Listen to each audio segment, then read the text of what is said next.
It's Tuesday, September the 23rd, 1952. 6:30 p.m. on America's West Coast, 9:30 in the East. Around 60 million Americans tune their TVs and radios into a broadcast that will change American history. My fellow Americans, I come before you tonight as a candidate for the vice presidency. 42 days before the US presidential election, Senator Richard Nixon's political career is on the line because he's also the man whose honesty and integrity has been questioned. 39-year-old Nixon is the running mate of General Dwight Eisenhower, and they are the Republican Party's best hope of winning the White House in 20 years. To me, the office of the vice presidency of the United States is a great office. And I feel that the people have got to have confidence in the integrity of the men who run for that office and who might obtain it. However, Nixon's integrity is very much in doubt, and so is his place on the Republican ticket. Press reports revealed wealthy Nixon supporters in California have been contributing to a fund established after he won his Senate seat in 1950 to help cover travel and office expenses.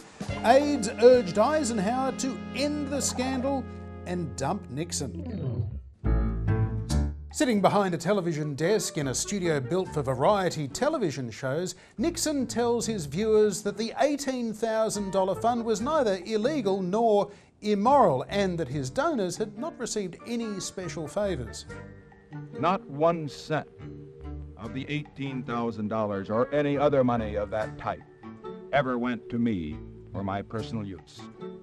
Every penny of it was used to pay for political expenses that I did not think should be charged to the taxpayers of the United States. Nixon then went into unprecedented detail about his upbringing, education, war service and modest circumstances, comparing it to the wealth of some of his political rivals.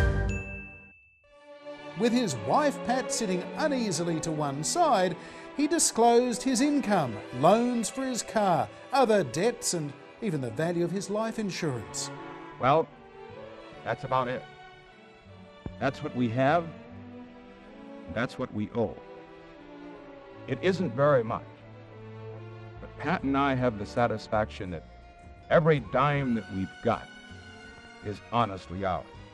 And here's why Pat was sitting there. I should say this, that Pat doesn't have a mink coat, but she does have a respectable Republican cloth coat. And I always tell her that she'd look good in anything. And if that wasn't laying it on thick enough, then came this. One other thing I probably should tell you, because if I don't, they'll probably be saying this about me too. We did get something, a gift, after the election. A gift? Golly jeepers, Mr. Nixon, what was it? You know what it was? Oh, Jiminy Crickets, tell me! It was a little cocker-spaniel dog in a crate that he'd sent all the way from Texas. Someone sent you a dog in a crate on a train from Texas? That's a bit weird. Okay, what did it look like? Black and white, spotted. And our little girl Tricia, the 6-year-old, named it Checkers. The dog's name was Checkers. And you know, the kids, like all kids, love the dog. And I just want to say this right now, that regardless of what they say about it, we're going to keep it. Still, Richard Nixon left that studio convinced that he'd flopped. He'd asked viewers to write their support into the Republican Party, but he ran out of time and he wasn't able to give out the address. But still, tens of thousands of cards and letters poured in. What immediately became known as the Checkers speech saved Nixon's spot on the Eisenhower ticket and his career. In November, Eisenhower and Nixon won in a landslide.